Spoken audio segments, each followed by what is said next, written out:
Francis Rivera. We start with breaking news. After a one-month pause, President Trump's tariffs on Mexico and Canada went into effect at the stroke of midnight. Canadian Prime Minister Justin Trudeau says there will be retaliatory tariffs on over $100 billion of American goods. And Ontario's Premier Doug Ford said he is prepared to cut off electricity exports to the U.S., saying, quote, "They rely on our energy. They need to feel the pain." The U.S. is also implementing an additional 10% tariff on Chinese goods. China says it will retaliate with 10 to 15% tariffs on American goods starting next week, targeting U.S. agriculture. President Trump will address a joint session of Congress this evening. It is only his 44th day in office, but there are many pressing issues for him to acknowledge, including these new tariffs and inflation, the price of eggs, and the threat of bird flu.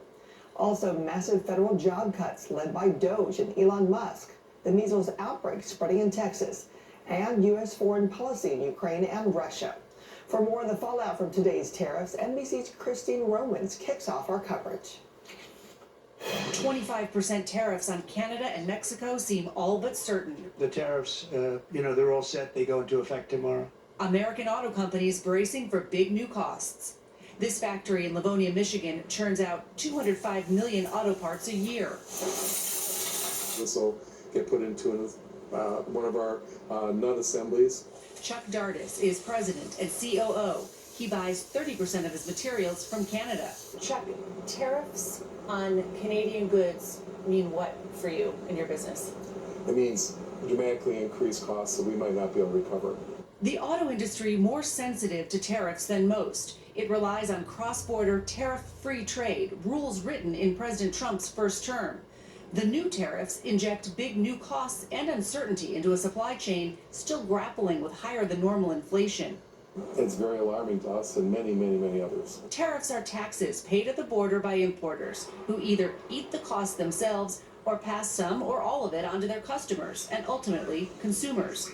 Tariffs could raise prices for the average new car by at least $4,000 and up to $12,000. Trump has cited fentanyl flow as a reason for the tariffs. I would just say this, the people in Canada or Mexico, if they're going to build car plants, the people that are doing them are much better off building here. And more tariffs are coming.